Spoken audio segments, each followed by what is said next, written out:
अब आइए तृतीय स्कंद की यात्रा में प्रवेश करें। श्री राधे गोविंद, श्री राधे गोविंद, भजो मन श्री राधे। श्री राधे गोविंद, भजो मन श्री राधे। श्री राधे गोविंद, भजो मन श्री राधे। श्री राधे गोविंद, भज मन श्री राधे। श्री राधे जय राधे, श्री राधे जय राधे। श्री राधे मेरो श्याम राधे। श्री राधे मेरो श्याम राधे। श्री राधे गोविंद, भजो मन श्री राधे। श्री राधे गोविंद, भज मन श्री राधे।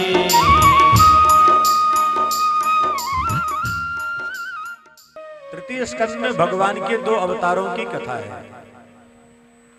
पहला अवतार भगवान वाराह का है, दूसरा अवतार भगवान कपिल का है। वाराह का अवतार भगवान संतोष का है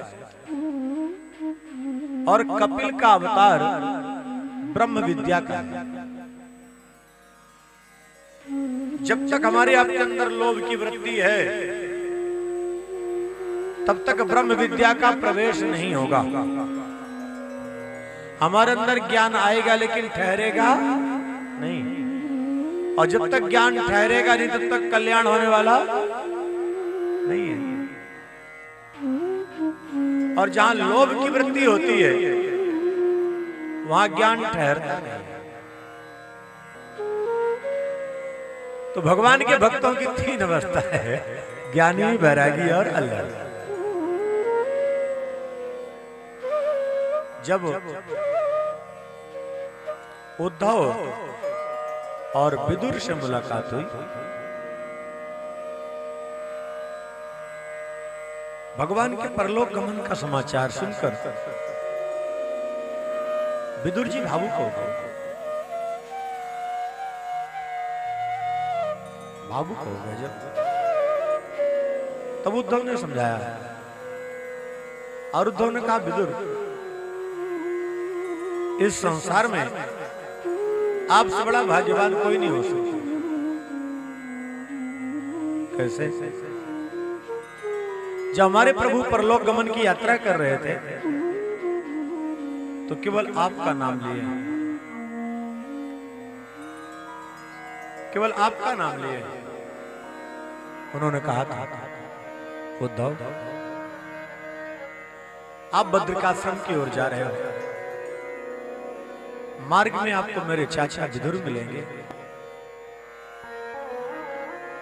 उनसे मेरी जय श्री कृष्ण की कह देना। श्रोताओ, हमारे आपके मुख में भगवान का नाम आए बहुत अच्छी बात है, लेकिन भगवान के मुख में हमारा आपका नाम आ जाए इससे अच्छा तो कुछ हो ही नहीं सकता। प्रयास करो उसके मुख में आपका नाम आ जाए, और जिस दिन गोविंद के मुख में आपका नाम आ गया आपकी जीवन यात्रा सार्थक हो जाए। जिस दिन उनकी दृष्टि पड़ गई उसी दिन हमारा आपका कल्याण हो जाएगा। अच्छा, एक बात बताओ, आप लोग भगवान का दर्शन करने जाते हो, बहुत अच्छी बात है, जाते हो ना? कभी भगवान आपकी ओर देखे हैं कि नहीं? बातें की हैं कुछ?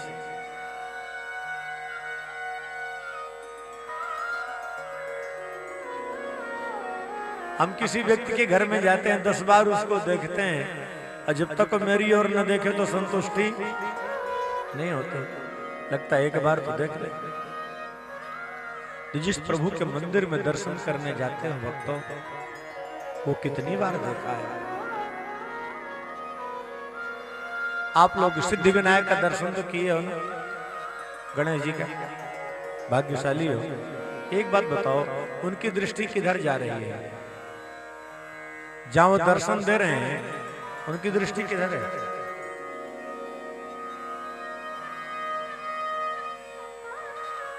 पंढरपुर में आप लोग गए होंगे भगवान विट्ठल का दर्शन करने, या नहीं गए?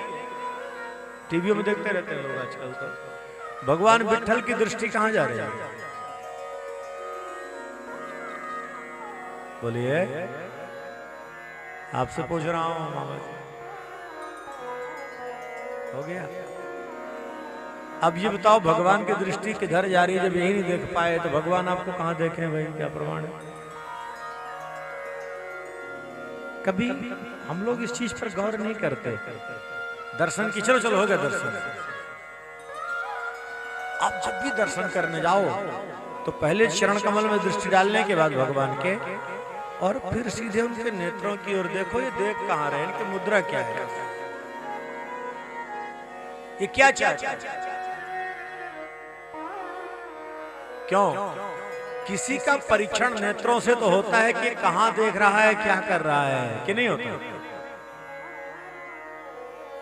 किसी व्यक्ति को देखना, देखो वो देखता कहां है, कहां उसकी दृष्टि कहां जा रही है। दृष्टि से परीक्षण हो जाता है।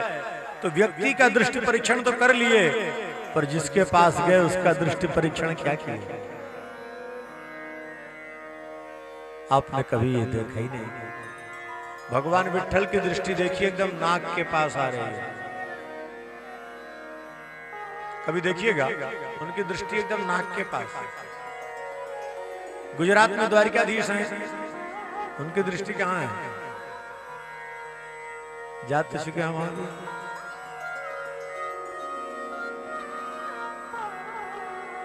हम लोग कभी इन बिंदुओं पर विचार ही नहीं किए ना।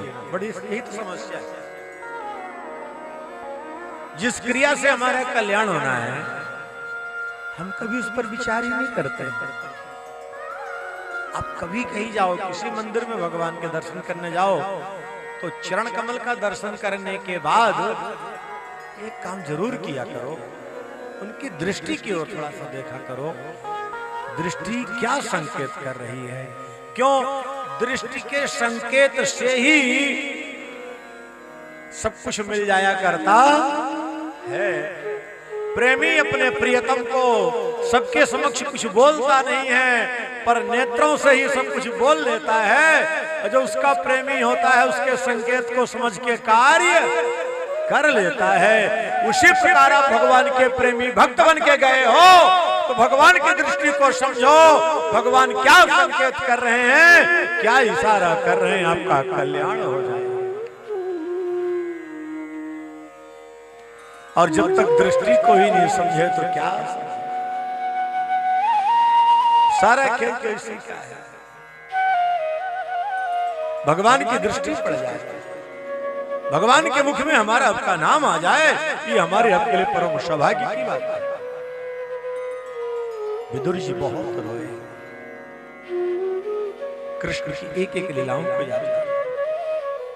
उद्धव, अब मुझे दिव्य ज्ञान दो। भगवान ने कहा था, उद्धव आप ज्यादा देर ठहरना नहीं, सीधे हिमालय जाना। इनको भेज देना मैत्रेय के पास। मैत्रेय जी के माध्यम से इनको बोध होगा और फिर ये शरीर का त्याग करेंगे। और विदुर जी भी शरीर वहीं त्यागे हैं जहां भगवान श्री कृष्ण परलोक गमन की यात्रा किए थे। गुजरात में ना बालकेश्वर तीर्थ, विदुर जी भी जाकर के वहीं शरीर का त्याग किया। और भगवान की जब आरती किया करते हो ना आप लोग, तो पहले भगवान के चरणों की आरती किया करो, फिर जंघा, फिर वक्षस्थल, फिर मुखमंडल और फिर सर्वांग आरती। पद्म पुराण में दिया है कि भागवत भगवान की आरती जब भी करनी हो, अब यहाँ सामूहिक में इतना करोगे तो एक बार दो बार घुमा के दूसरे को पकड़ा दो, पर जब कभी घर में करो ठाकुर जी की आरती तो ये क्रम है। और कम से कम 14 बार तो आरती घूमनी चाहिए। पहले चरण, फिर जंघा, फिर वक्षस्थल, फिर मुख और फिर सर्वांग। ठीक है कि नहीं?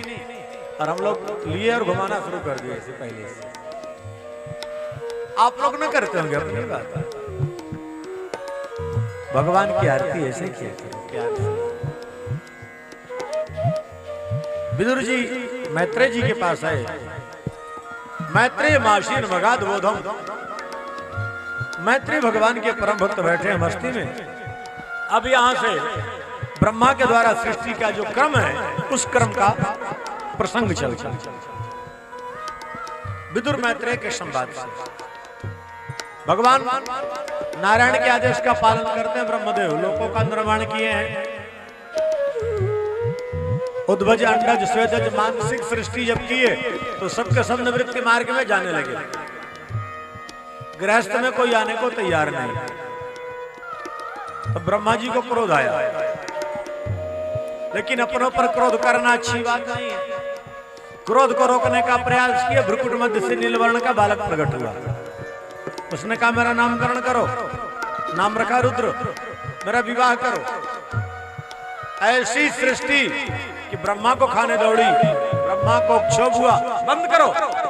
वेद्य इलावर्त खंड तब करने उस शरीर का ब्रह्मदेव त्याग के जिससे अंधकार प्रकट हुआ, अंधकार को दैत्यों ने ले लिया।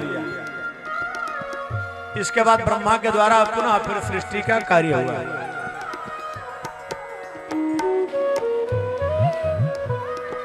देखो, क्रोध हर किसी को आता है और क्रोध बुरी चीज है कि नहीं?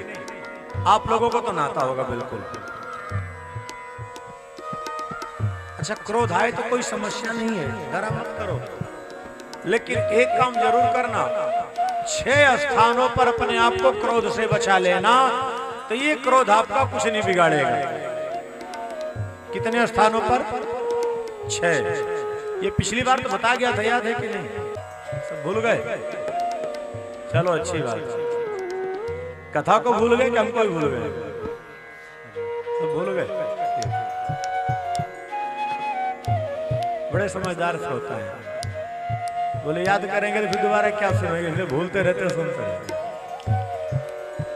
तो ध्यान रखना, 6 जगह क्रोध आता भी जरूर है। 6 स्थानों पर क्रोध से बच जाओ तो क्रोध गलत नहीं है। पहला स्थान कौन सा? जब भगवान की सेवा करने बैठते हैं, सेवा पूजा में बैठते हैं, बड़ा क्रोध आता है। कहीं माचिस न मिले, तुलसी फूल न मिले तो आता है कि नहीं? आ जाता है ना। भगवान की सेवा पूजा में कभी क्रोध नहीं आना चाहिए, पहला। और दूसरा, प्रसाद पाते समय क्रोध नहीं आना चाहिए। आपके प्रारब्ध में जो था प्रसाद आ गया, उसको प्रसन्नता से पाओ। मन के अनुकूल न हुआ तो श्रीमान जी लाल पड़ गए। रोटी भी खा रहे हैं और चिल्ला भी रहे हैं, क्या मतलब? भोजन के समय भी क्रोध कई बार नहीं आता ना? आता है। अब इसको रोकना है। दूसरा स्थान, भोजन के समय क्रोध नहीं आना चाहिए। और तीसरा, जब घर से बाहर निकलो तो प्रसन्न मुद्रा में जाना, तो आपका हर कार्य बन जाएगा। और क्रोधावेश में निकले तो कुछ काम नहीं होगा, परेशान होकर लौटा होगा। और चौथा, कई बार लोग बाहर खूब परेशान होते हैं, जब खींच होती है तो सारा क्रोध कहां निकालते हैं? आके फिर घर के अंदर देवियों पर, बच्चों पर। तो बाहर का क्रोध गेट पर छोड़ देना चाहिए, घर के अंदर लेके, बाहर का क्रोध लेके अंदर नहीं आना चाहिए। और कई बार क्या होते हैं, बाहर परेशान होते हैं, खींच लेके घर में आके निकालते हैं। ये गलत बात है। 4 हो गए कि नहीं? और 5वां स्थान, जब आपकी आंख खुले तो प्रसन्न मुद्रा में हंसते हुए उठना। 24 घंटे का समय आपका अच्छा बीतेगा। आजकल बच्चों को जगा दो, बच्चियों को जगा दो, तो देखो कैसे क्रोध में आकर के, अरे मेरी नींद तोड़ दी। ब्रह्मा जी चिंतित हुए। शरीर के 2 भाग, मनु और शत्रुपा। जब मनुष्य की उत्पत्ति हुई ब्रह्मा को छींचा, नासिका से भगवान बारह का प्राकट्य हो, भगवान बारह जल के अंदर प्रविष्ट हो गए। भगवान बारह पृथ्वी का धरोष पर धारण किए। परीक्षित ने कहा गुरुदेव ये हिरण्याक्ष कौन है, ये तो बताइए। पृथ्वी रसातल में कैसे गई ये तो बताइए आप। तो सुखदेव जी कहते हैं परीक्षित, एक बार ब्रह्मा के मानस पुत्र सनकादि भगवत दर्शन के लिए जा रहे थे वैकुंठ। 6 द्वार पार कर गए, 7वें द्वार में जय विजय सनकादिकों को रोक दिए। सनकादिकों को क्रोध आ गया। ज्ञान मार्ग का शत्रु ही क्रोध है, क्रोध आ गया। जाओ तुम्हारा पतन हो जाए, तुम यहाँ रहने के लायक नहीं हो, मृत्यु लोक में जाओ, जन्म मृत्यु के चक्कर में उलझते रहो। भगवान को दया आ गई। देखिए ये हमारे परम भक्त हैं, इनसे भूल तो हुई है, पर इतना कठोर दंड मत दीजिए। आप श्रापित करें, पर कुछ ऐसा करें जिससे इनका कल्याण हो, ये वापस वैकुंठ में आ जाए। तब सनकादिकों ने कहा ये चाहे तो 3 जन्म में इनका उद्धार हो सकता है, अथवा इनको 7 बार आना पड़ेगा। कैसे? भक्ति के मार्ग का अनुसरण करके यदि आना चाहते हैं तो इनको 7 बार जन्म लेना पड़ेगा, और 3 जन्म में उद्धार चाहते हैं तो इनको आपके साथ द्वेष करना पड़ेगा। जय विजय ने कहा 7 जन्म का लंबा खेल है, मैं 3 जन्म का उद्धार चाहता हूं महाराज, दुश्मनी कर लूंगा। तो वही हिरण्याक्ष, हिरण्यकश्यप, रावण, कुंभकर्ण, शिशुपाल और दंतवक्र बन के आए। पहले दैत्य, फिर दानव और फिर मानव। हिरण्याक्ष, हिरण्यकश्यप लोभ के प्रतीक हैं। इनको मारने के लिए भगवान को 2 बार आना पड़ा, वाराह और नरसिंह के रूप में। रावण, कुंभकर्ण काम के प्रतीक हैं, भगवान एक बार में ही मार दिए। शिशुपाल, दंतवक्र क्रोध के प्रतीक हैं, भगवान एक बार में मार दिए। सबसे कठिन है लोभ। लोभ को नष्ट करना बड़ा कठिन काम है। महर्षि कश्यप की पत्नी दिति गोधूली के समय पहुंची संतान प्राप्ति के लिए। संत समझाए देवी ये समय भजन पूजन का है, नहीं मानी, निर्लज हो गई। संत ने कहा 1 नहीं 2 पुत्र होंगे, पर होंगे महान राक्षस। अपने अपराध को स्वीकार के मुझसे भूल हो गई, कल्याण कैसे होगा मेरे कुल का? तो जाओ मैं आपको वचन देता हूं, आपके यहाँ जो पोता होगा भगवान का परम भक्त होगा, और उसका नाम होगा प्रहलाद। जिस कुल में भगवान का एक भी भक्त आ जाता है पूरा कुल धन्य धन्य हो जाता है। जय विजय का पतन हुआ। 100 वर्षों तक गर्भ में धारण की, पुत्र मोह के कारण हिरण्याक्ष, हिरण्यकश्यप का जन्म। हिरण्याक्ष तप करके शक्ति अर्जित की, समस्त लोगों पर आधिपत्य जमाकर पृथ्वी को ले गए, रसातल में छिपा दिए। गदा लेकर के विचरण कर रहे थे। यहां नारद जी मिल गए। हिरण्याक्ष ने कहा नारद से, बाबा ये बताओ युद्ध करना आता है कि नहीं? क्यों? मेरे भुजाओं में खुजली हो रही है, मेरे भुजाओं में खुजली हो रही, कोई योद्धा नहीं मिल रहा, युद्ध करना आता आपको? नारद जी ने कहा देखो भाई, युद्ध करना तो नहीं आता, लेकिन ऐसा योद्धा बताऊंगा दोबारा कभी खुजली नहीं होगी। ऐसा कौन है? भगवान बारह की ओर इशारा किए। हिरण्याक्ष भगवान को प्रिय शब्द का प्रयोग कर रहा, लेकिन भगवान विचार नहीं किए। तो पृथ्वी के मन में अहंकार आ गया, देखो हमारे प्रभु को कार्य करना था तो बगैर मेरे कार्य नहीं हुआ। प्रभु ने सोचा आधार शक्ति से स्थापित कर रहा हूं, इतना अहंकार। तो भगवान दिव्य वृंदावन का दर्शन करा दिए। जैसे दिव्य वृंदावन का दर्शन कराए, पृथ्वी ने कहा प्रभु मैं जल के अंदर थी, हरियाली कहां से? देवी ये मेरा दिव्य वृंदावन है। वृंदावन और काशी मृत्युलोक का हिस्सा नहीं है। काशी शंकर के त्रिशूल पर, वृंदावन राधा रानी के गोद में। इसीलिए तो जो कन्हैया के रसिक हैं वृंदावन जाते रहते हैं। तो आओ हम लोग भी भजन के माध्यम से वृंदावन का आनंद ले लें कि नहीं? उसमें टिकट के चक्कर कर लिए बिना टिकट के पहुंच जाएंगे। लेकिन कन्हैया की नगरी में आता कौन है? यहाँ देखते हैं कन्हैया के प्रेमी कितने बैठे हुए हैं। अभी पता चल जाएगा, हमें बताने की आवश्यकता नहीं पड़ेगी।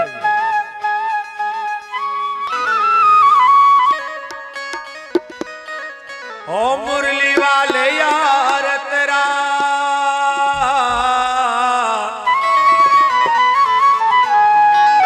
ओ कमली वाले यार तेरा, प्यार पाने आ गए।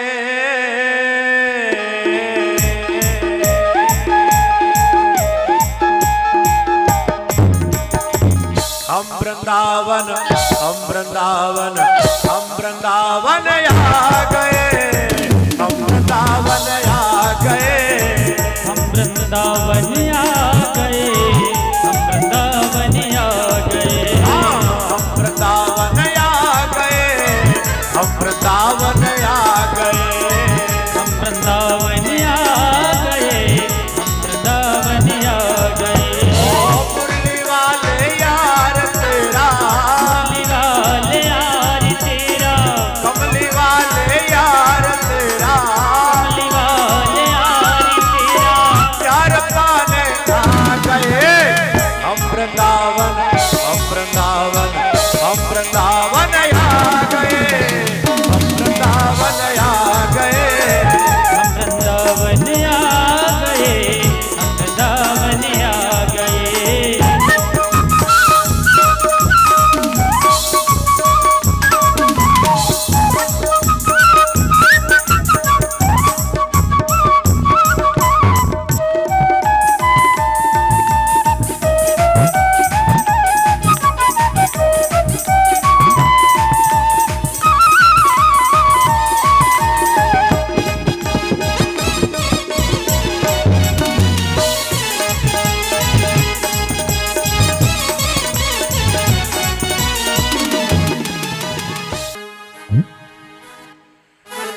वृंदावन धाम को वास भलो,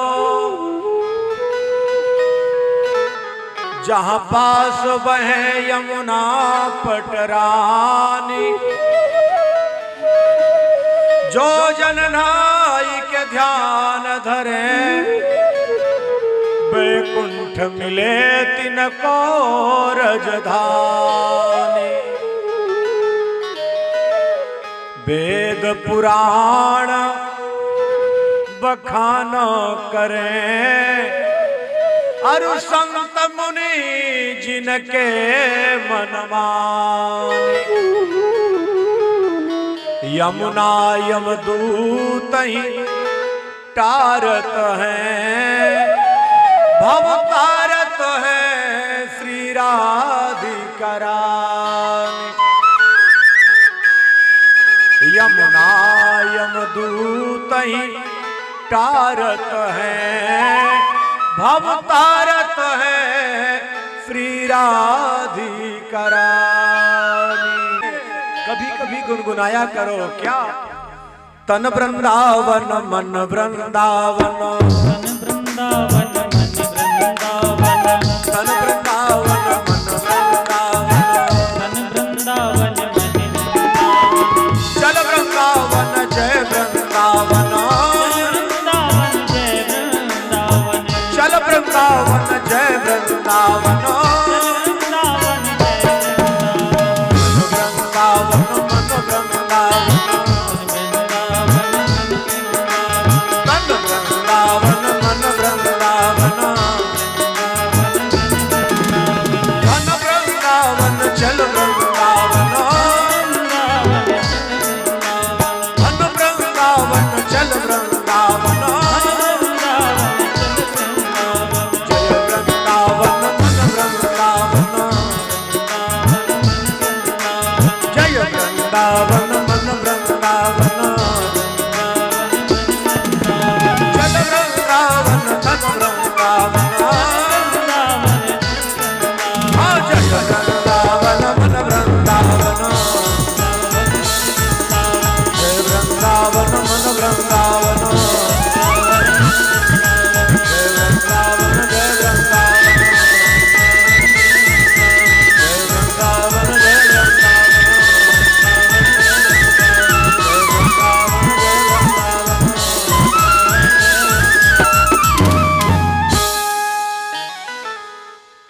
वृंदावन शोवन नहीं, नंदगांव सोगा। बंसी बट सो बट नहीं, श्री कृष्ण नाम सोना। इसीलिए इस मणिराम को समझाया करो, अरे मणिराम कभी तो चल वृंदावन।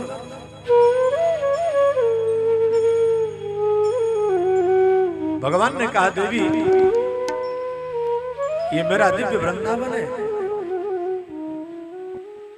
प्रभु मैं तो जल के अंदर थी, हरियाली कैसे?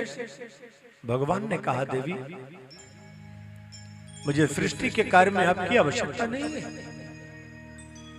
मैं आपके बिना भी कर सकता हूं। आपके महत्व को बढ़ाने के लिए मैं ऐसे कर रहा हूं। आधार शक्ति से पृथ्वी की स्थापना हुई। इसके बाद भगवान बारह ने हिरण्याक्ष से कहा आपने ठीक पहचाना, मैं जंगली जानवर हूं, लेकिन आपके जैसे ग्राम सिंहों को खोजता रहता हूं। ग्राम सिंह मतलब गांव का शेर। गांव का शेर किसको कहा है? जो भौंकते हैं। गांव का शेर वह जो भौंकते हैं उनको ग्राम सिंह कहा है। आज का मानो ग्राम सिंह ज्यादा होता, अपने मोहल्ले में चार लोग मिलके किसी को परेशान करेंगे और दूसरे के मोहल्ले में मार खा के चले जाते हैं। सिंह तो वो है जहां जाए वहीं धाड़ मारे। भगवान ने कहा आपके जैसे ग्राम सिंहों को मैं खोजता रहता हूं। सत्यम वयम भो वन गोचरा मृगा यशमद्विधान मृगये ग्राम सिंहान न मृत्युपाशय प्रतिमुक्तस्य वीरा विकथनम तव ग्रहणन्त्य भद्र। हिरण्याक्ष आपने सत्य कहा। इसके बाद भगवान बारह हिरण्याक्ष का युद्ध हुआ। इस सृष्टि में सबसे बड़ा युद्ध भगवान बारह और हिरण्याक्ष का हुआ है। ब्रह्मा के एक दिन पर्यंत युद्ध चला है। देवता घबरा गए, सब ये क्या? फिर भगवान उसका उद्धार किए। पृथ्वी के साथ गांधर्व रीति से विवाह विहार का वर्णन, पुत्र पैदा हुआ भौम। भगवान वाराह अपने शरीर को जैसे ऐसे किए। भगवान वाराह के शरीर से रोए जमीन पर पड़े, उसी से कुश की उत्पत्ति हुई। कुशा कुशोत्पाटनी अमावस्या के दिन आप कुश निकालकर किसी विद्वान को, किसी आचार्य को कुश का दान करें और वो आचार्य कदाचित वो स्वीकार कर लें, तो आचार्य के पास जो ज्ञान है वो ज्ञान आपको दक्षिणा के रूप में अनायास मिल जाएगा, बिना मांगे मिल जाएगा।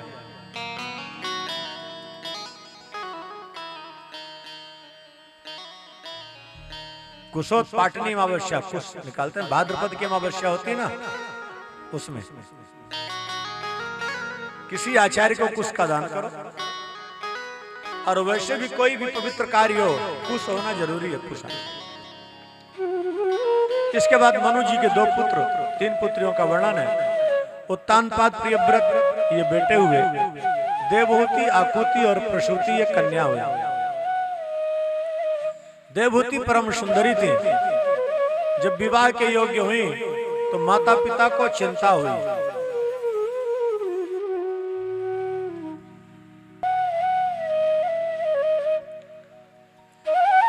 जब माता पिता को चिंता हुई, पहुंचे ब्रह्मा जी के पास। ब्रह्मा जी ने करदम से कहा, श्री राम मनु जी से, हमने देवहूति का विवाह करदम के साथ निश्चित किया है।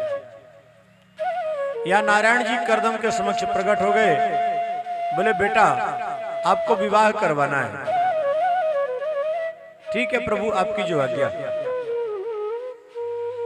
एक बात ध्यान रखना, साधना के मार्ग में नारी कवच का काम करती है, व्यवधान नहीं करती।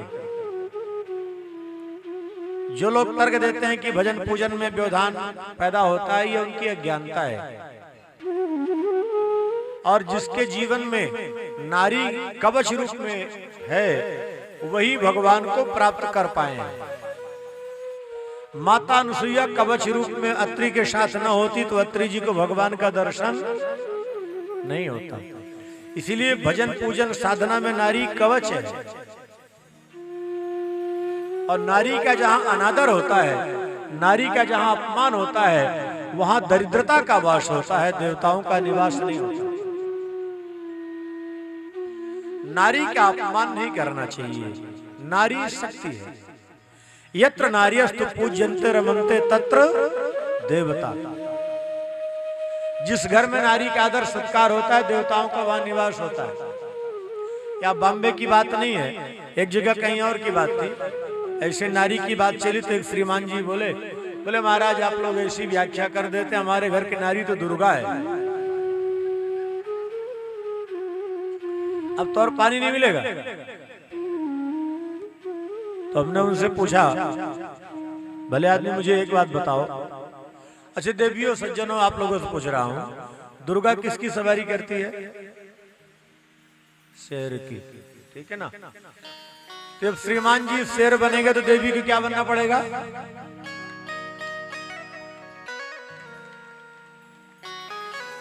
भाई श्रीमान जी शेर बनेंगे तो देवी को दुर्गा बनना ही पड़ेगा। और श्रीमान जी नारायण बनेंगे तो ये देवी लक्ष्मी बन करके पीछे पीछे चलेगी। ये तो हमारे आपके ऊपर है कि हम नारी को लक्ष्मी बना के घर में रखना चाहते हैं या दुर्गा बना के रखना चाहते हैं।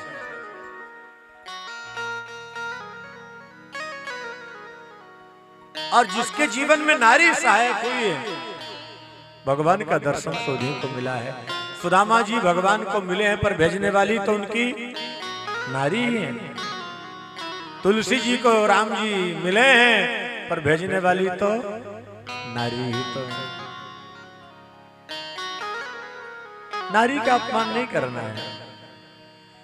जैसे पहले राजा लोग युद्ध करते थे ना, युद्ध करने के लिए एक ऐसा किला बनाते थे कि उसके अंदर से तोप सेट कर लेते थे, दुश्मन देख नहीं पाता तो उस पर प्रहार कर देते थे। तो जैसे अभेद्य किला के अंदर बैठ करके राजा दुश्मनों को मार सकता है, उसी प्रकार जिसके जीवन में नारी रूपी कवच का किला है, तो वो काम रूपी शत्रु को मारकर और भगवान को प्राप्त कर सकता है। भगवान को पाने में सबसे सहायक कोई है तो वो नारी है। क्यों? पुरुष है विवेक और नारी है स्नेह प्रेम। बगैर स्नेह के विवेक किसी काम का नहीं है। और एक बात ध्यान रखना, पुरुष है नाविक तो नारी है नौका। भवसागर से पार होना है, सागर को पार करना है, नौका की आवश्यकता तो पड़ेगी ना। कितने बड़े तैराक हो तो फिर नौका के तो पार नहीं हो जाओगे ना। तो नारी का शरीर नौका प्रधान है और पुरुष का शरीर नाविक प्रधान है। पुरुष का शरीर विवेक प्रधान है और नारी का शरीर स्नेह प्रधान है, प्रेम प्रधान है। इसलिए प्रेम की देवी का जो वर्णन आया है उसमें राधा का नाम आया, कृष्ण का नाम नहीं आया। शक्ति स्वरूप। और यहां भी आप लोग जो कथा का आनंद ले रहे हो तो किसकी गोद में बैठे हो? मां भवानी गांव की देवी शक्ति माता की गोद में तो बैठे हो ना। तो शक्ति की गोद में बैठ के तो आनंद ले रहे हो। इसीलिए इस मंदिर कमेटी के जितने भी व्यवस्थापक हैं, यहाँ के जो पुजारी जी हैं, जो कार्यकर्ता हैं, सभी को व्यासपीठ से बहुत बहुत साधुवाद है। वो स्थान दिए तो हम लोग भी यहाँ आनंद ले रहे हैं। इसके लिए पूरी कमेटी के लोगों को, मंदिर कमेटी के लोगों को, पुजारी जी को, सभी को बहुत बहुत साधुवाद है। खूब माता रानी कृपा करें, वो लोग खूब फले फूले, हमारे माँ का स्थान और आगे बढ़े और यहाँ ऐसी कथाएं होती रहे, और क्या है। तो जीवन में जो कुछ होता है उसके पीछे क्या है, यह दिखना चाहिए। मनु जी को जब पता लगा, करदम के पास आए, करदम देवहूति का विवाह, उस विवाह में पहली शर्त क्या है, जब तक मेरा अनुष्ठान पूर्ण नहीं होगा मैं गृहस्थ में प्रवेश नहीं करूंगा। देवहूति ने कहा मुझे मंजूर है। दूसरी शर्त, कन्याओं को जन्म देने के बाद मैं निवृत्ति मार्ग में चला जाऊंगा। बोले कोई बात नहीं। देवहूति ने सोचा मेरे लिए सौभाग्य की बात है, मुझे तपस्वी पति मिल रहे हैं। पत्थर की मूर्ति की कोई सेवा करता है तो उसका कल्याण हो जाता है, और हमको भगवान प्रत्यक्ष मिल रहे हैं, मैं इनकी सेवा करूंगी तो कल्याण हो जाएगा। करदम देवहूति का जब विवाह हुआ, करदम जी साधना में लीन हो गए और ऐसे ध्यान मग्न हुए 40 वर्ष तक इनकी समाधि ही नहीं खुली। कितने दिन कितने हो गए होंगे, गुणा भाग कर लेना।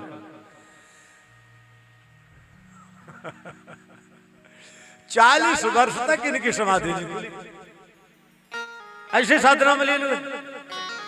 लेकिन धन्य देवहूति सेवा कर रहे हैं। इस संसार में सबसे कठिन कुछ है तो सेवा करना। सिर घुटा के सन्यासी बन जाना सरल है, लेकिन सेवक बनना बड़ा कठिन है हमारे। सेवा करते करते शरीर कृशकाय हो गया। करदम जी की साधना पूर्ण हुई। जैसी साधना पूर्ण हुई, आंख खुली, देखे इसका बड़ा सुंदर स्वरूप था, शरीर कृशकाय हो गया। करदम जी साधना से संतुष्ट हो गए। उनके मुख से निकल गया है, देवी तुष्टो हमाद्य तब मानविमान दाय शुश्रूषया परमया परया च भक्त्या यो देहि नामयमतीव सुरे स्वदेयो नावेक्षिता समुचिता क्षपितुम मदर्थे। हे देवी, आपकी सेवा तपस्या से संतुष्ट हो गया हूं, बोलो क्या चाहिए। देवहूति ने कहा स्वामी, आप मेरी सेवा तपस्या से संतुष्ट हैं, अब मुझे कुछ नहीं चाहिए। अच्छा श्रोताओ, देवियों माताओं, एक बात बताओ, संपत्ति बड़ी होती है कि मालिक बड़ा होता है? मालिक, संपत्ति नहीं। तो भगवान से आरती में संपत्ति क्यों मांगा करते हो? सुख संपत्ति घर आवे कहते कि नहीं कहते? और कदाचित ये बोल दो श्याम सुंदर घर आवे तो कन्हैया घर आएगा तो समस्या हो जाएगी क्या? एक तरफ कहोगे बड़ा है मालिक, मांगते हो संपत्ति।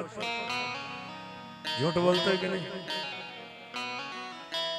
और एक बात ध्यान रखना, भगवान के सामने झूठ बोला करो। झूठ बोलना उनको बहुत कटपटा लगता है।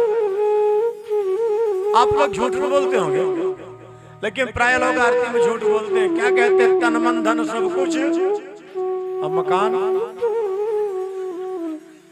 मोबाइल, परिवार, अब बताओ तो भगवान से सत्य बोल रहे हो, झूठ बोल रहे हो, क्या कर रहे हो? सजन रे झूठ मत बोलो, पिया के पास जाना है, न हाथी है न घोड़ा है, वहां पैदल ही तो जाना है। भगवान के सामने झूठ मत बोला करो। कह देंगे तन मन धन सब कुछ है तेरा, तेरा तुझको अर्पण, और आगे दिल धड़के मेरा, ओम जय जगदीश हरे।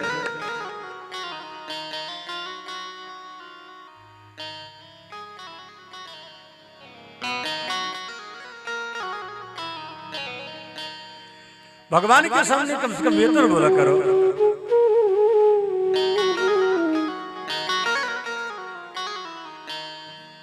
सुनो रे प्यारे भाई, हरि के भरोसे हाथ गाड़ी, प्रभु के भरोसे हाथ गाड़ी,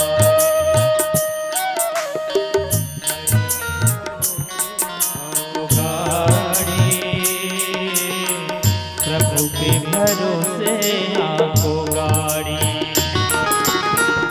ना जाने कब टूट पड़ेगी, ना जाने कब टूट पड़ेगी, माथे पे काल कुल्हाड़ी रे, हरि के भरोसे हाथ गाड़ी,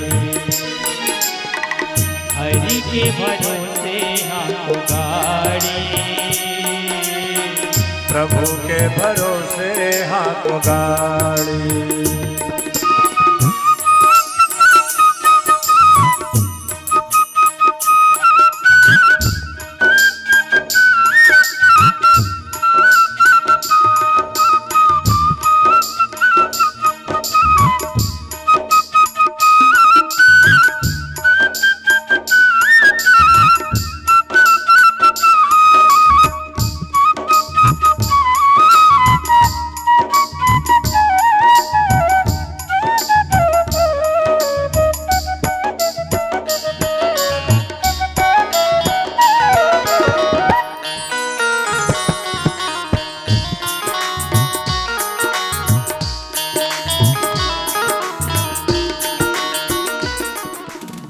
करदम जी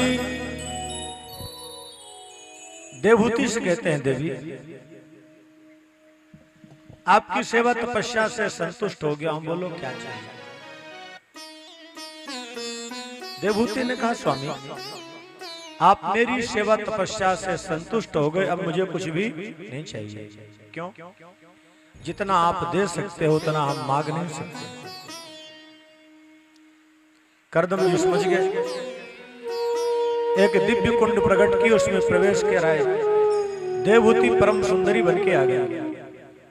कई दासियां, बिंदुसर तीर्थ गुजरात में है ना, अभी जाना चाहिए वहां। माँ के कल्याण के लिए सबसे अच्छा वही है। अहमदाबाद से करीब 65 किलोमीटर दूरी पर है बिंदुसर तीर्थ, वहां बहुत लोग जाते हैं। भगवान के परम भक्त करदम मन से विमान प्रकट किए, जिसका नाम पड़ा कामू। उस विमान पर बैठकर सभी तीर्थों में जाकर स्नान किए। तीर्थ स्नान, सत्संग किए, संतों का संग, उसके बाद गृहस्थ में आए। 9 कन्याओं का जन्म। ये 9 कन्या ही नवधा भक्ति हैं। जब भक्ति परिपूर्ण होती है तो परिपक्व भक्ति का को ही हम ज्ञान कहते हैं। ब्रह्मा जी 9 ऋषियों के साथ उनका विवाह किए। करदम जी जाने को तैयार हुए, प्रभु आप चले जाएंगे, क्या मैं ज्ञान रस से वंचित रह जाऊंगी? आपको ज्ञान देने के लिए स्वयं भगवान बालक बन के आएंगे। भगवान कपिल के रूप में आए। 5 वर्ष तक उस बालक को अपना बालक मानी। उसके बाद उनके अंदर धीरे धीरे भाव हटा, भगवत भाव लाए। और जब भगवत भाव लाए तब भगवान कपिल उपदेश किए, और भगवान कपिल के उपदेश से देवहूति को वैराग्य हुआ। यहाँ भगवान के विराट तत्व का वर्णन किए हैं, भक्ति, ज्ञान और कर्म की व्याख्या की है। इसमें सबसे सरल मार्ग बताए हैं भक्ति का। भक्ति के मार्ग सरल क्यों है? भक्ति के मार्ग में भगवान अपने भक्त को खुद पकड़ते हैं, और ज्ञान के मार्ग में भगवान को पकड़ना पड़ता है। भगवान को पकड़ना हमारे वश में नहीं है, पर भगवान चाहे तो हमको आपको पकड़ सकते हैं। अध्यात्म योग के माध्यम से भक्ति योग का मार्ग दिखाया है। भक्ति 3 प्रकार की बताई है, सात्विक, राजस और तामस। इनके 9 प्रकार हैं। जब तक सात्विकी भक्ति नहीं होगी तब तक भगवत कृपा से हम वंचित ही रह जाएंगे। देवहूति को जब वैराग्य हुआ तो भगवान कपिल वहां से प्रस्थान किए गंगा सागर की ओर। हमारा भी तृतीय स्कंद को नमन करें, चले चतुर्थ स्कंद में। आज ध्रुव जी के प्रसंग तक चलना है कथा में। इसके बाद चतुर्थ स्कंद में रुचि और आकृति का प्रसंग है, जहां यज्ञ दक्षिणा, उनके द्वादश बेटे यज्ञ के 12 अंग कहे गए हैं। दक्ष और प्रसूति का प्रसंग है। दक्ष को पद पाने के बाद मद आ गया। देखो, पद पाने के बाद मद न आए तो भगवान की बड़ी कृपा होती है। दक्ष को प्रजापतियों का स्वामी बनाया, अहंकार आ गया। प्रयाग में जब सम्मेलन था, दक्ष पहुंचे, सभी उठ के खड़े हो गए, लेकिन शंकर ब्रह्मा प्रणाम नहीं किए। दक्ष को बड़ी पीड़ा हुई। भगवान शंकर के लिए कटु शब्द का प्रयोग किए, अप्रिय शब्द का प्रयोग करने लगे। शंकर भक्त दधीच को आक्रोश आ गया।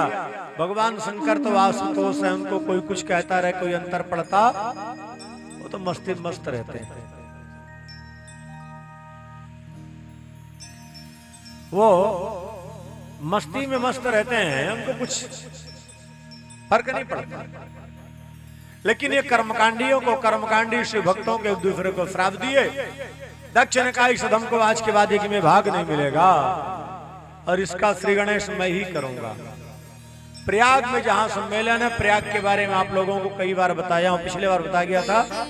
प्रयाग में 3 कुंड हैं, गार्हपत्य कुंड, आहवनीय कुंड और अग्नि कुंड। वहां प्रतिष्ठानपुर भी है, अलगपुर भी है और अक्षयवट क्षेत्र भी है कि नहीं?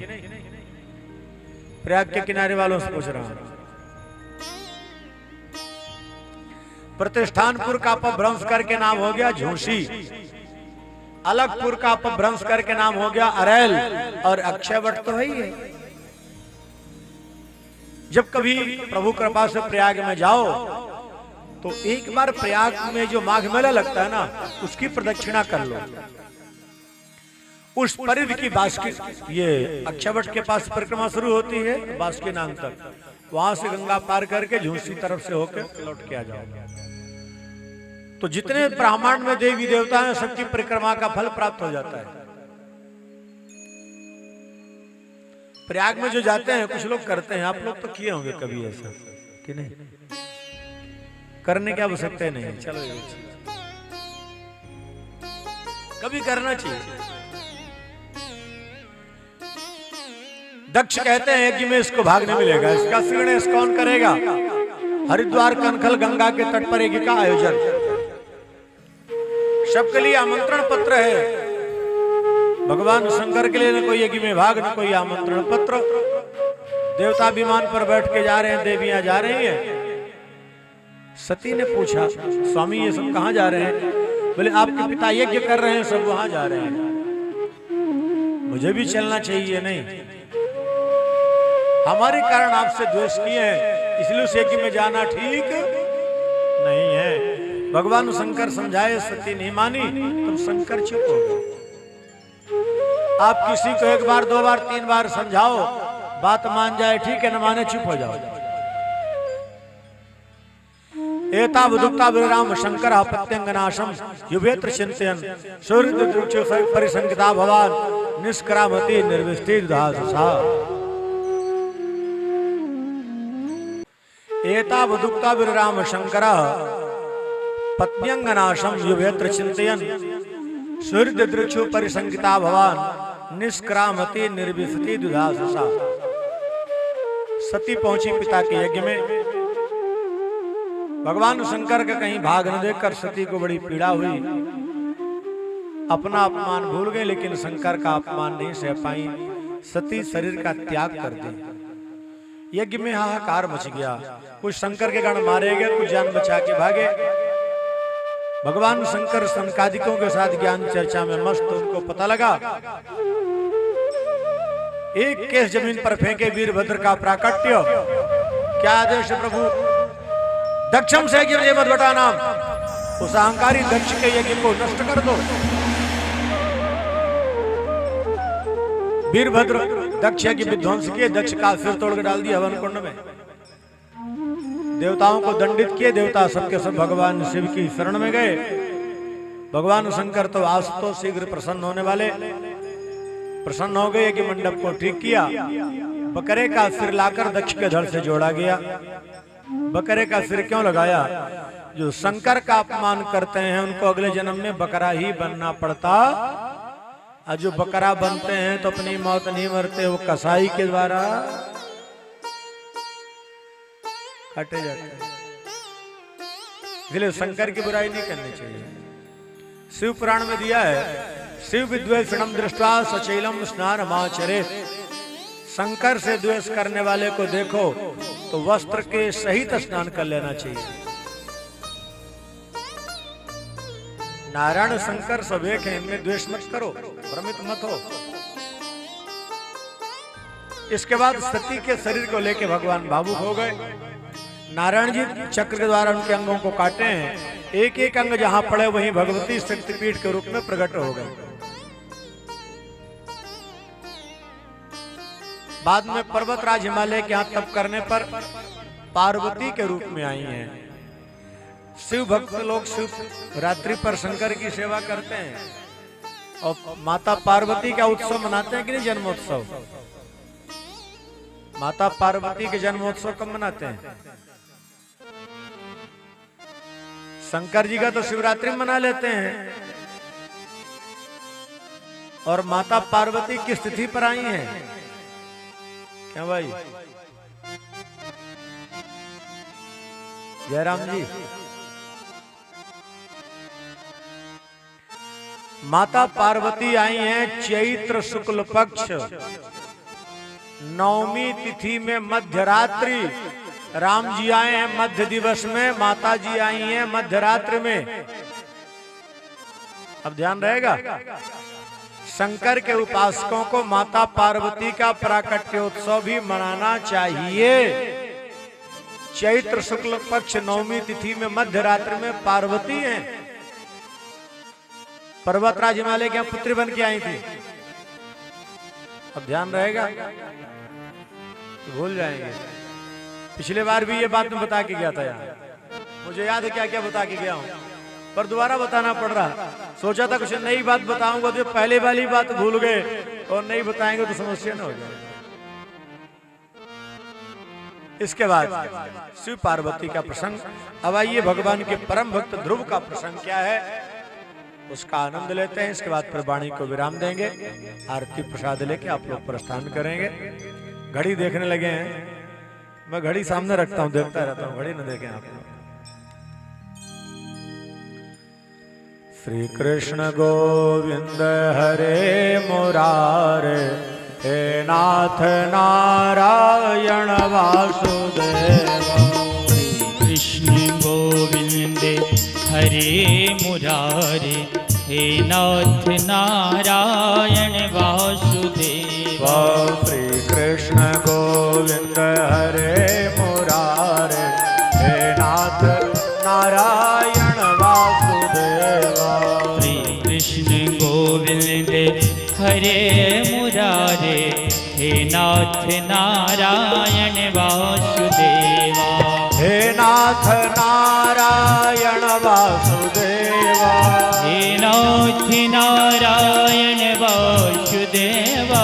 हे राम नारायण वासुदेवा, हे राम नारायण वासुदेवा।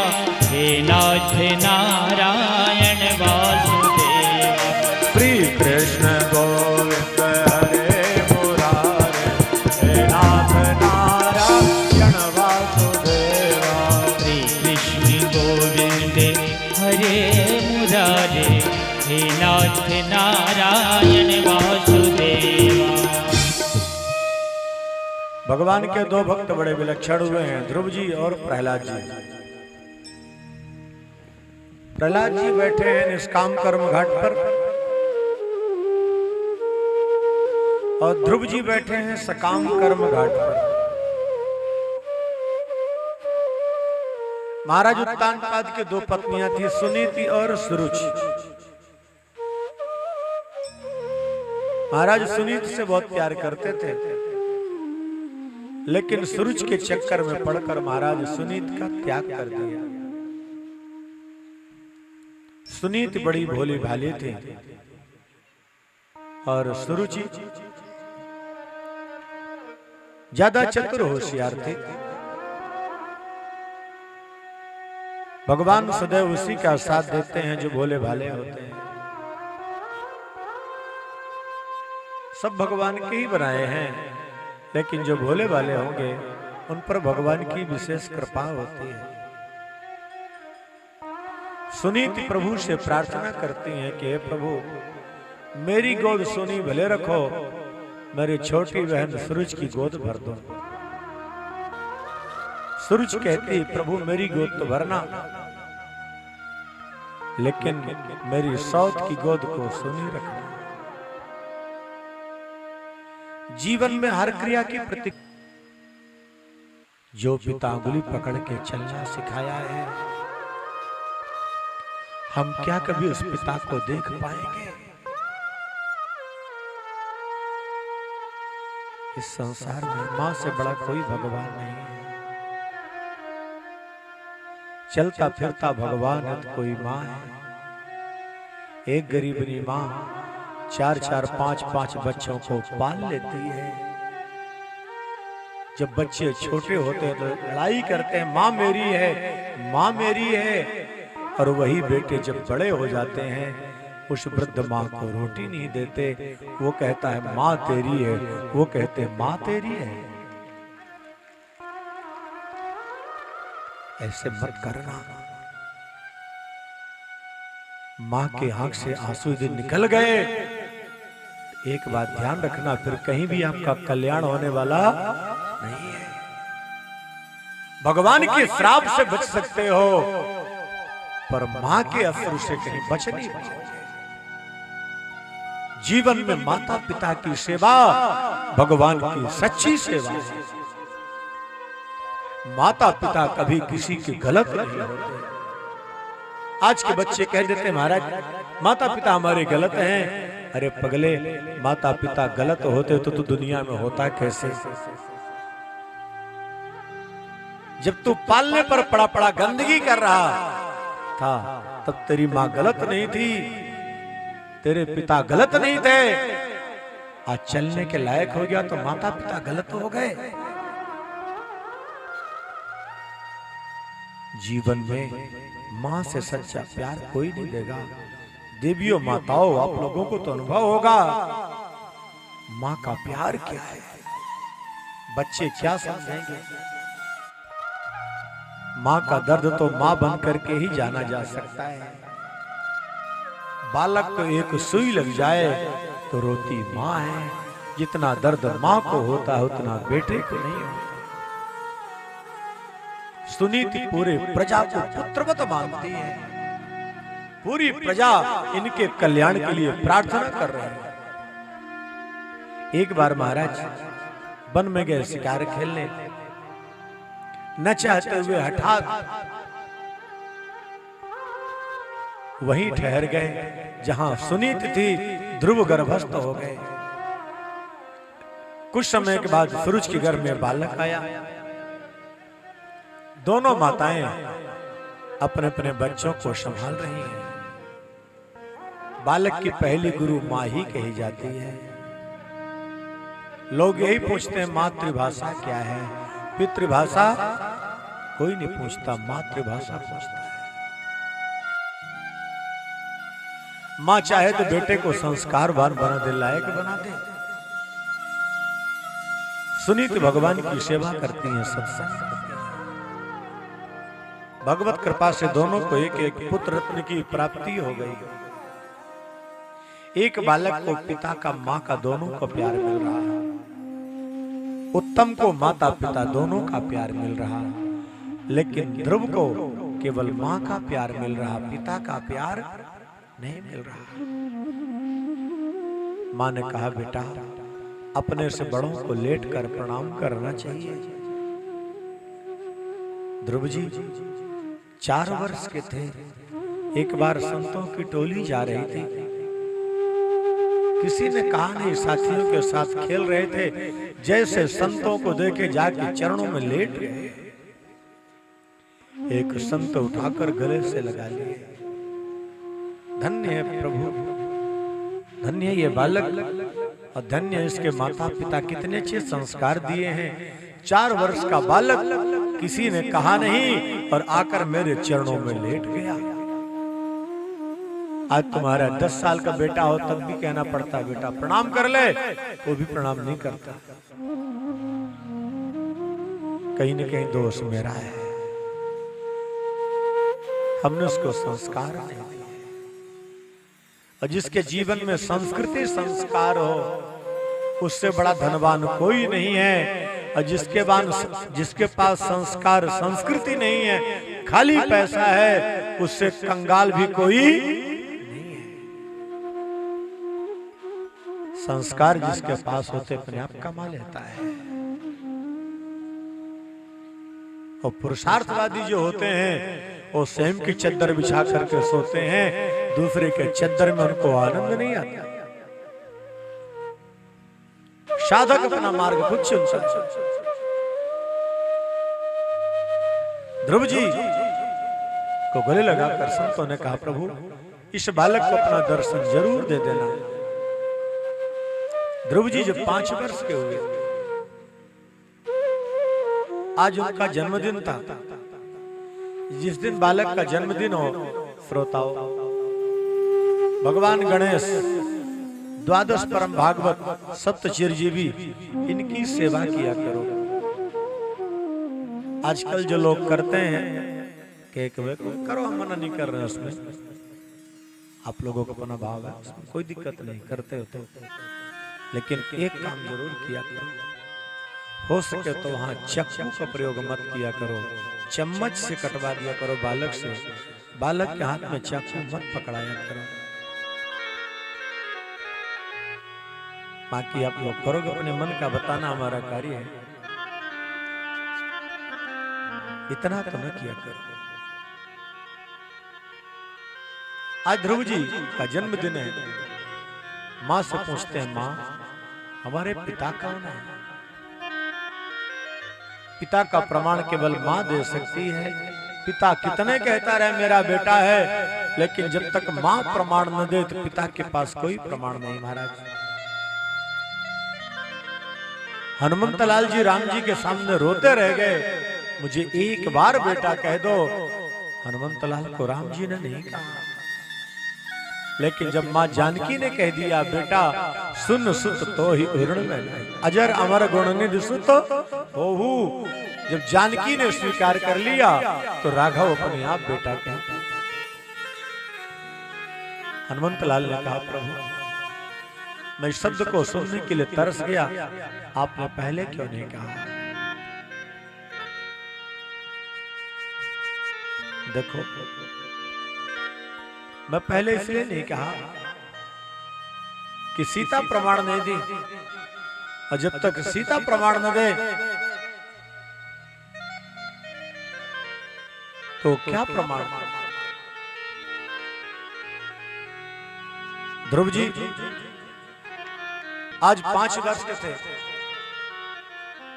ध्रुव जी का जन्मदिन है। मां भगवान की सेवा करवाई। ध्रुव के मुख से निकल गया, मां मेरे पिता कब है? आज मां सोचती है ध्रुव से योग्य है कि पिता की गोद में बैठ सकता है। बेटा आप महाराज उत्तानपाद के बेटे हो, मां आपकी अनुमति हो तो मैं पिता को प्रणाम कराऊं।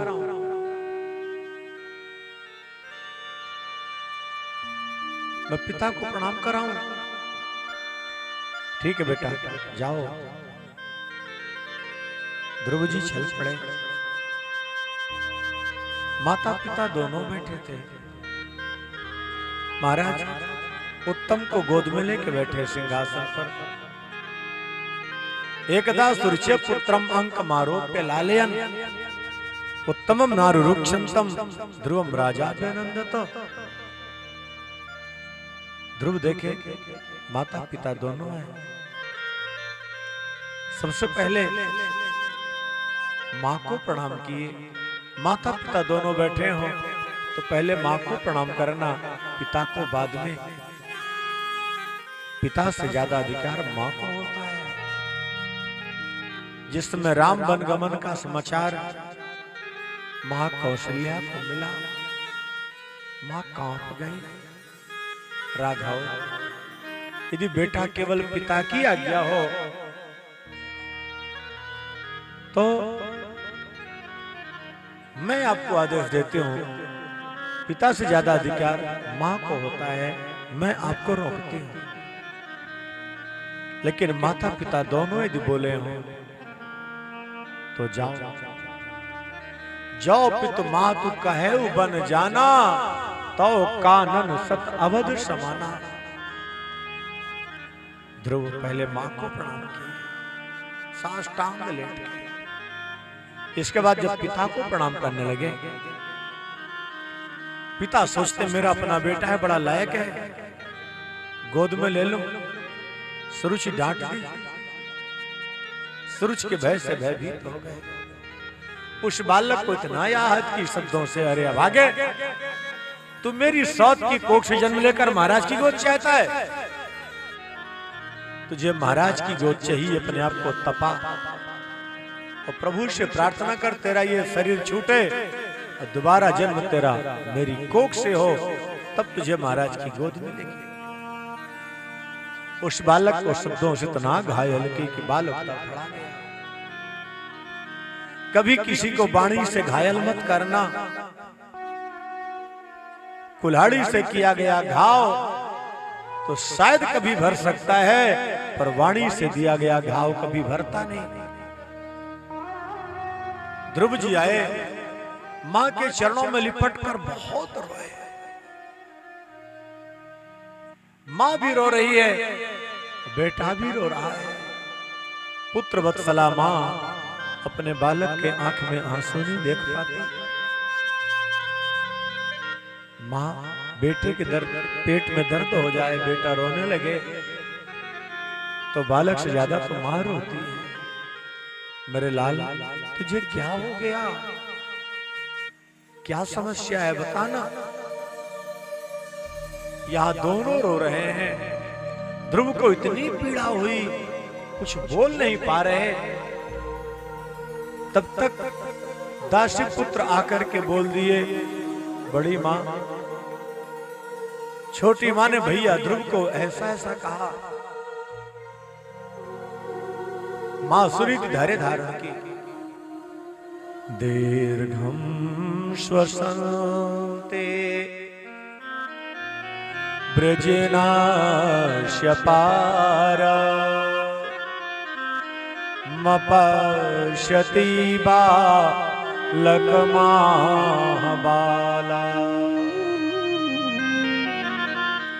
मां मंगलम तात परेषु मंस्थां भुंक्ते जनो यत् पर दुःखतस्ता।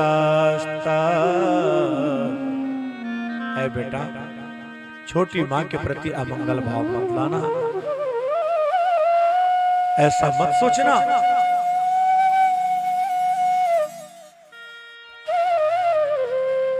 कि छोटी मां के कारण ऐसा हुआ है।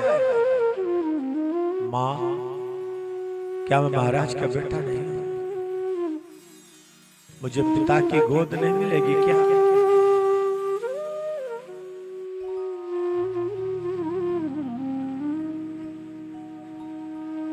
क्या मुझे पिता की गोद नहीं मिलेगी?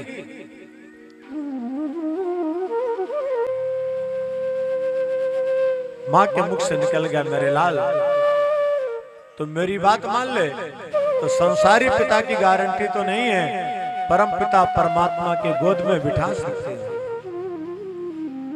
उसके लिए क्या करना पड़ेगा मां? तप करना पड़ेगा। आराध्या धोक्षज पाद पद्मम यदि क्षसे ध्यासन मुत्तमो यथा।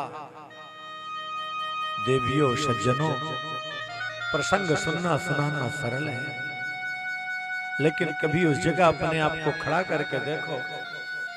सुनीत जिसका त्याग महाराज पहले कर दिए, बालक इतना होनहार आज्ञाकारी, आज उसका जन्मदिन 5 वर्ष का हुआ है, एक लंगोटी लगा लिया और मां से कहता है, मां मुझे भगवान का दर्शन हुआ तो मैं लौट के आऊंगा, अने मेरा अंतिम प्रणाम स्वीकार कर लो मां, अब मैं कभी नहीं आऊंगा।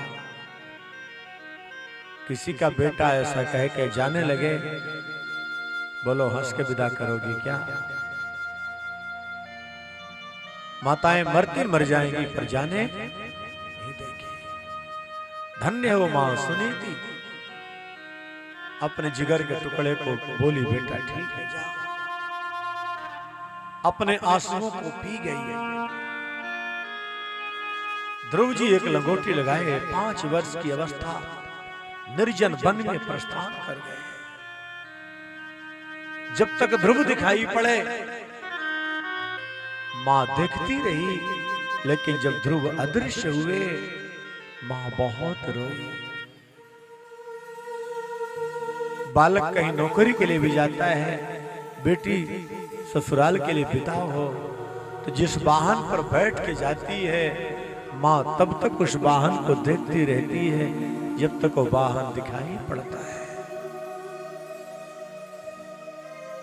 और लौट के चुपचाप रोती रहती है, सोचती रहती है पहुंच गए कि नहीं पहुंच गए,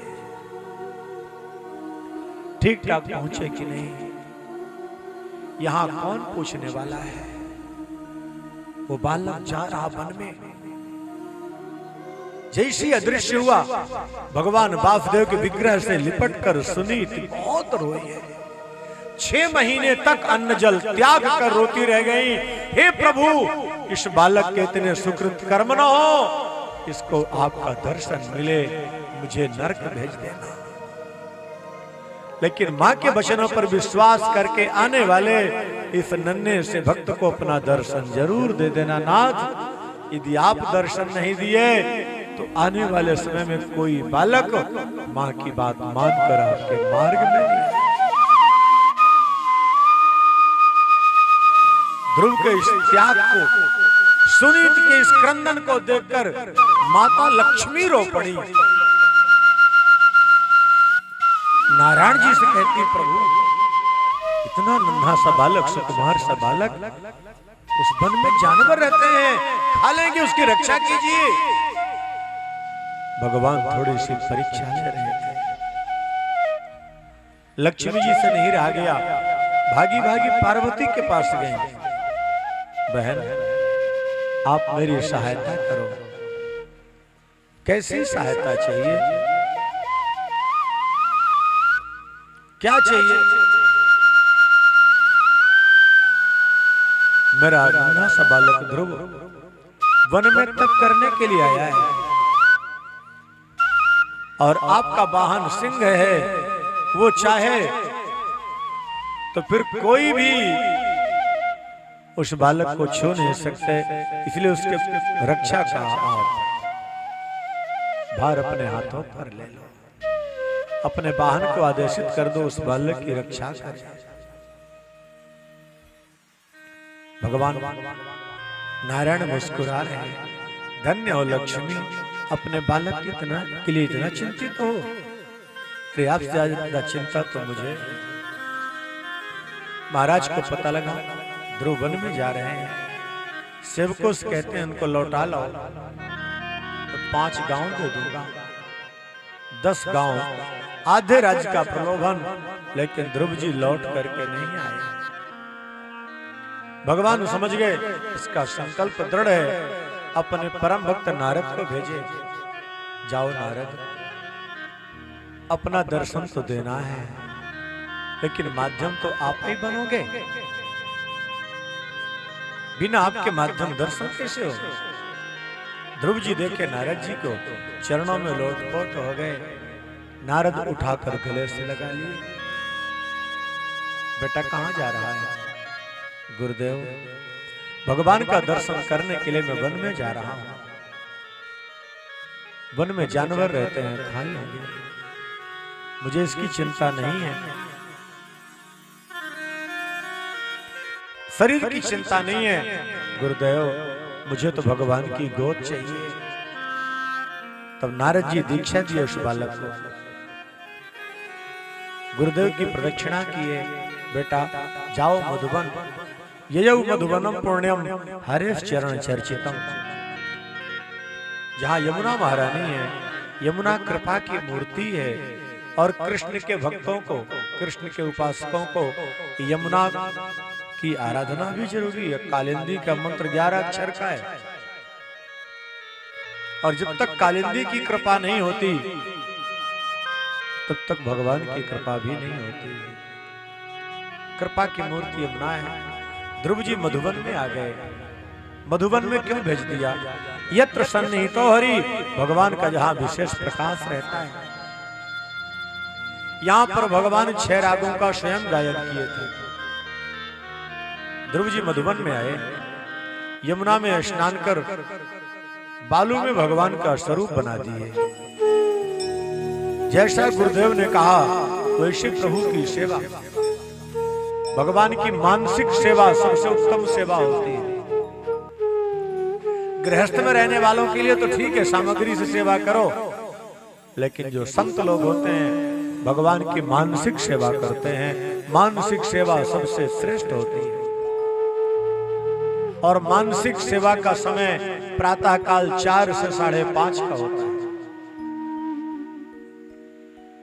भयानक सर्दी है, आप स्नान नहीं कर सकते, मानसिक स्नान करके और मानसिक भगवान की सेवा कर सकते हो, कल्याण हो जाए।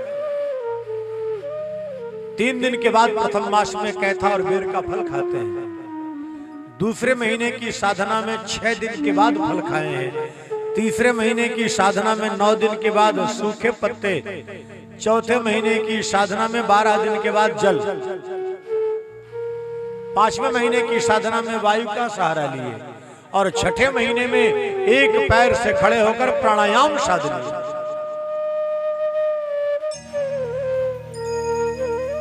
ऐसे उनके प्राणायाम की तप की गर्मी देवताओं के प्राण कंठगत हो गए। इंद्र व्यवधान पैदा करने के लिए आ गए। यमुना का जल बढ़ा,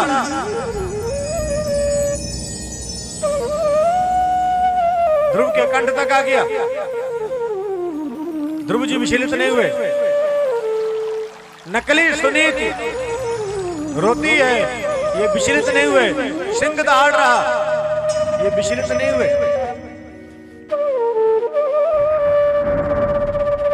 देवता भागे भागे भगवान के पास गए, प्रभु रक्षा करें। भगवान ने कहा क्या हुआ?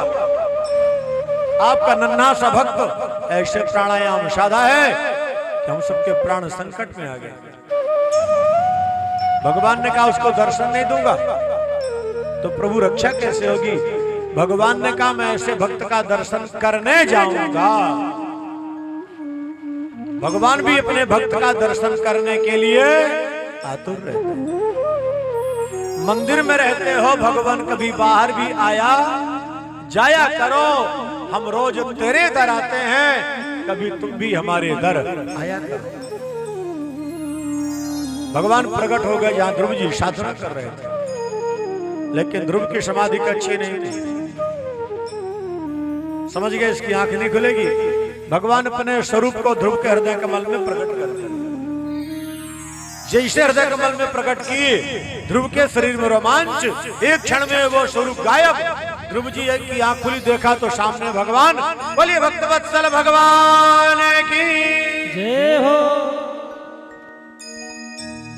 ध्रुव जी भगवान के चरणों में लौटपोट हुए। प्रभु उठाकर गले से लगा लिए, गोद पर बैठाए, हाथ पर सिर फेरे। बेटा क्या इच्छा है? ध्रुव जी सोचते हैं मैं कुछ पढ़ा लिखा होता तो स्तुति करता। बोले सबसे पहले मैं आपका संकल्प वही पूर्ण करूंगा। पस्पर्श बालम कृपया कपोले, दाहिनावर्ती शंख ध्रुव जी के गाल में छुपा दिए। सारे वेद शास्त्र अपने आप प्रकट हुए। जिस घर में दाहिनावर्ती शंख की सेवा होती है उस घर में कोई मूर्ख नहीं होते। जिस घर में वामावर्ती संघ की सेवा हो वहां भूत प्रेतों का निवास नहीं होता। जहां मध्यवर्ती संघ की सेवा हो लक्ष्मी उस घर को कभी नहीं छोड़ती। इसलिए शंख लाकर प्रतिष्ठित कर लो, अपने घर में रखो, सब कल्याण हो। ध्रुव जी भगवान की बड़ी पावन स्तुति की है। बस 5 मिनट में प्रसंग कह के आरती करा देंगे। ध्यान को केंद्रित करना बड़ा कठिन होता है और मन को भटकाना बड़ा सरल होता है। हमारा प्रयास रहता है कि आप लोग जब यहाँ बैठो तो कम से कम थोड़ा ध्यान केंद्रित हो भगवान के लिए, क्योंकि अंत में कल्याण बस वही है। बाकी तो ये सब माया का भ्रम है। जहाँ कल्याण का मार्ग है वहां भी माया के लक्षण आ जाते हैं, हम भटक जाते हैं। तो हो सके तो सावधानी से आनंद लिया करो। आगे आप लोगों का अपना विषय है, हमें किसी को कुछ कहना नहीं है। ध्रुव जी जैसे ही भगवान के चरणों में लोटपोट हुए, स्तुति की इच्छा हुई, भगवान दाहिनावर्ती शंख उनके गाल में छुआ दिए। भगवान की बड़ी पावन स्तुति करते हैं। क्या कहते हैं? योऽन्तः प्रविश्य मम वाचमिमां प्रसुप्ताम् संजीवयत्यखिल शक्तिधरा स्वधाम्ना अन्याश्च हस्तचरण श्रवणत्वगादे प्राणान्नमो भगवते पुरुषाय तुभ्यम्। हे प्रभु, जिसकी कृपा से वाणी में बोलने की शक्ति आती है, जिसकी कृपा से नेत्रों में देखने की शक्ति आती है, जिसकी कृपा से इंद्रियां अपना अपना कार्य करती हैं, ऐसे जो सर्वशक्तिमान परमपिता परमात्मा नारायण हैं, उनके श्री चरणों में हमारा आप सबका बार बार नमस्कार, बार बार प्रणाम है। भगवान नारायण जैसे ध्रुव पर अनुग्रह किए, ध्रुव पर कृपा किए, उसी प्रकार आप सब पर भगवान की कृपा हो, आप सबका मंगल हो, आपके परिवार का मंगल हो, आप सबका कल्याण हो। भगवान से यही प्रार्थना और प्रभु की कृपा हो। आप लोगों के मन में एकाग्रता का भाव आए, भगवान के प्रति आकर्षण हो। जितना ज्यादा भगवान के प्रति आकर्षण होगा उतने ज्यादा हम माया से दूर होते जाएंगे, और जितने ज्यादा माया के प्रति आकर्षण होगा उतने ज्यादा हम भगवान से दूर होते जाएंगे। और जिसके समीप रहेंगे सहायता में वही आगे आएगा। ये हमारा विषय है। हमारा आकर्षण कहाँ है? हमको किसकी समीपता चाहिए, किसके सामीप्य से कल्याण होगा, ये हमारा आपका निर्णय है, हमारा आपका विषय है। भगवान के साथ ध्रुव जाना चाहते थे। भगवान ने कहा 36,000 वर्ष तक समस्त भूमंडल का राज्य उसको भोगो। भगवान अंतर्धान हो गए। ध्रुव जी वहां से चल पड़े। जब ध्रुव जी वहां से चल पड़े, एक सेवक देखा ध्रुव जी आ रहे हैं, बड़ा तेज है। जाकर महाराज को बताया, लगता महाराज ध्रुव को भगवान का दर्शन हो गया। हमने इतना तेज तो आज तक किसी के अंदर देखा नहीं। सूचना देने वाले को कीमती हार पहना दिए। एक वो समय था ध्रुव जी प्रणाम किए, उठाए नहीं। आज ध्रुव के आगमन की सूचना देने वाले को कीमती हार। क्यों? यस्य प्रसन्नो भगवान गुणैर्मैत्रादिभिर्हरि तस्मै नमन्ति भूतानि निम्नमाप इव स्वयं। श्रोताओ, जिस पर एक कन्हैया प्रसन्न हो जाएगा ना तो सारे संसारी अनायास प्रसन्न हो जाएंगे, और जिस पर भगवान प्रसन्न नहीं है उस पर उसके परिवार वाले भी प्रसन्न नहीं होंगे। संसारियों की छोड़ दो, परिवार वालों को प्रसन्न करना मैया जी वैसे ही है जैसे एक तराजू में मेढक को तौलना। एक को बैठाओ दूसरा भागेगा, दूसरे को बैठाओ तो तीसरा भागेगा।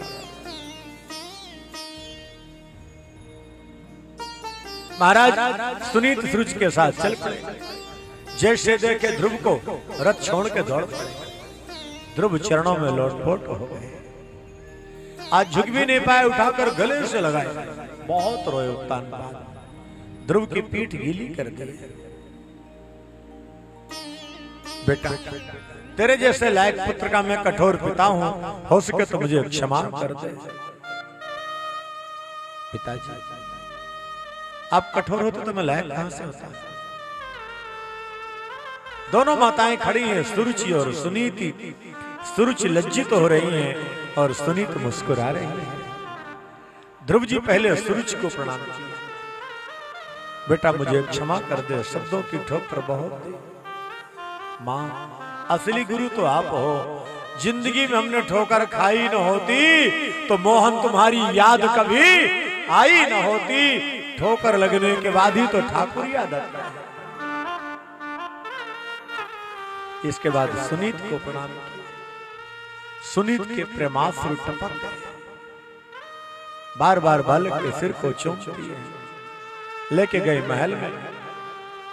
जब ध्रुव जी बड़े हुए युवराज पद के योग्य, उत्तानपाद ने कहा बेटा राज्यपाट आप संभालो, मैं तो भजन करूंगा। चले गए तप करने। उत्तम गए वन में, यक्षों के द्वारा मारे गए। सुरुचि गई ढूंढने के लिए वन में लगी आग, वो भी समाप्त। ध्रुव जी को बड़ा आक्रोश आया, यक्षों के साथ युद्ध किए। भगवान के कहने पर भी नहीं माने, फिर मनु जी समझाए तब माने। इसके बाद ध्रुव का भ्रमी नाम के राजकुमारी के साथ विवाह। ध्रुव जी 36,000 वर्ष तक समस्त राज्य सुख का भोगे। अब ध्रुव जी अपने राज्य का राज्य सुख भोगे, आप लोग अपने अपने मंडल का राज्य सुख भोगे। श्रेष्ठ प्रसंग का आनंद लेना है तो अगले दिन की कथा में जब जिसके पास समय हो आइए। और कल कन्हैया का नंदोत्सव है, कन्हैया का खूब मक्खन मिश्री को भोग लगाइए। दिखाना उसको है खाना। अच्छा आपको है, जय हो। खिलाना नहीं खाली दिखाना उसको। तो चलो ठीक है। तो कन्हैया को कल हमारे खूब मक्खन मिश्री लड्डू का जिसको जो श्रद्धा को भोग लगाओ, खूब खाओ। चलो सब मिलके आरती करें प्रभु की। बोलो हरि हर। जाओ अपने अपने। देखो यहाँ भी सबको घर ही याद आ रहा, वृंदावन याद नहीं आया। बाल मुकुंद मुरारी कन्हैया तेरी आरती उतारो।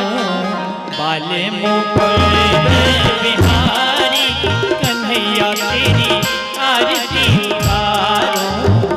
बाल मुकुंद मुरारी कन्हैया तेरी आरती उतारो। आरती उतारो लाला तन मन वारो। आरती उतारो प्यारे तन मन वारो। आरती उतारो प्यारे तन मन वारो। मोहन मोहन मोहन मदन मुरारी कन्हैया तेरी आरती उतारो। मोहन मदन